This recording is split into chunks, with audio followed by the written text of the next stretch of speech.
In the quiet suburbs where shadows seem to stretch longer than they should, an 8-year-old girl named Anna finds herself trapped in a waking nightmare that no adult is willing to validate. Her life is shattered when her family disappears overnight, leaving her alone in a house that feels increasingly hostile. While the authorities search for missing persons, Anna knows the truth that lies beneath the floorboards and behind the drywall. She is certain that a monstrous entity, a creature born from the accumulation of neglected memories and physical decay known as the Dust Bunny, has consumed her parents.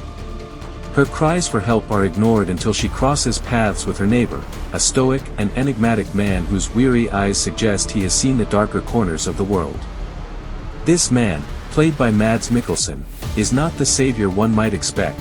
He is a hunter of things that shouldn't exist, a man haunted by his own failures to protect those he once loved from the very same darkness.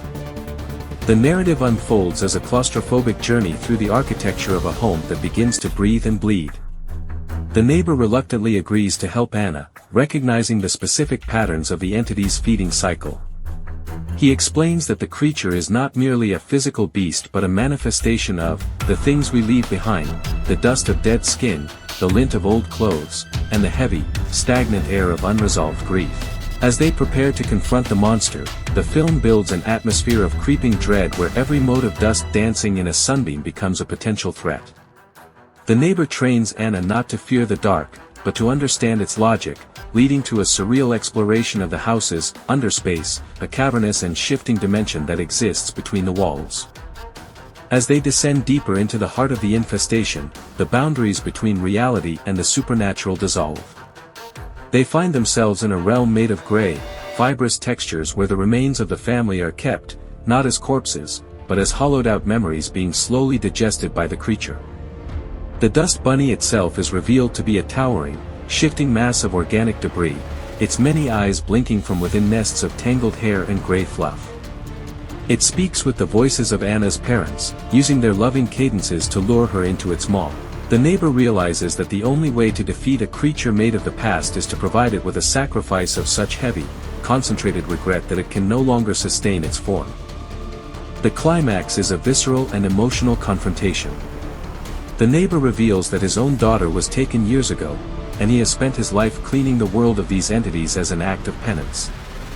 He moves to strike at the creature's core, but the Dust Bunny is too integrated into the house itself. In a moment of devastating clarity, the neighbor understands that to save Anna, he must become the anchor for the creature's hunger. He allows the entity to begin consuming him, using his own immense guilt as a toxic bait.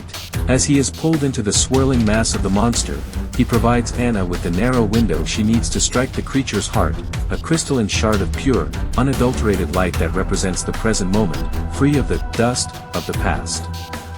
The house begins to collapse in on itself as the entity withers, the gray fibers turning to ash and blowing away in a sudden, impossible wind. Anna manages to crawl out of the wreckage just as the structure falls silent. The neighbor is gone, vanished into the ether along with the monster he fought to contain. She stands on the lawn, the morning sun finally breaking through the haze, looking down at her hands which are stained with the gray residue of the struggle. The ending is not one of simple triumph but of survival. Anna is rescued and taken away, but the final shot lingers on a new family moving into a different house across town.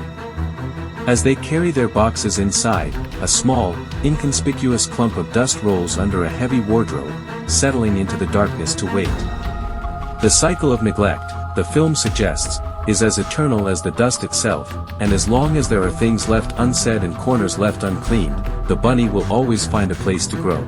Anna's story ends with her looking into a mirror, her eyes reflecting a maturity far beyond her years, knowing that while she escaped, the world is far more fragile and haunted than anyone dares to admit.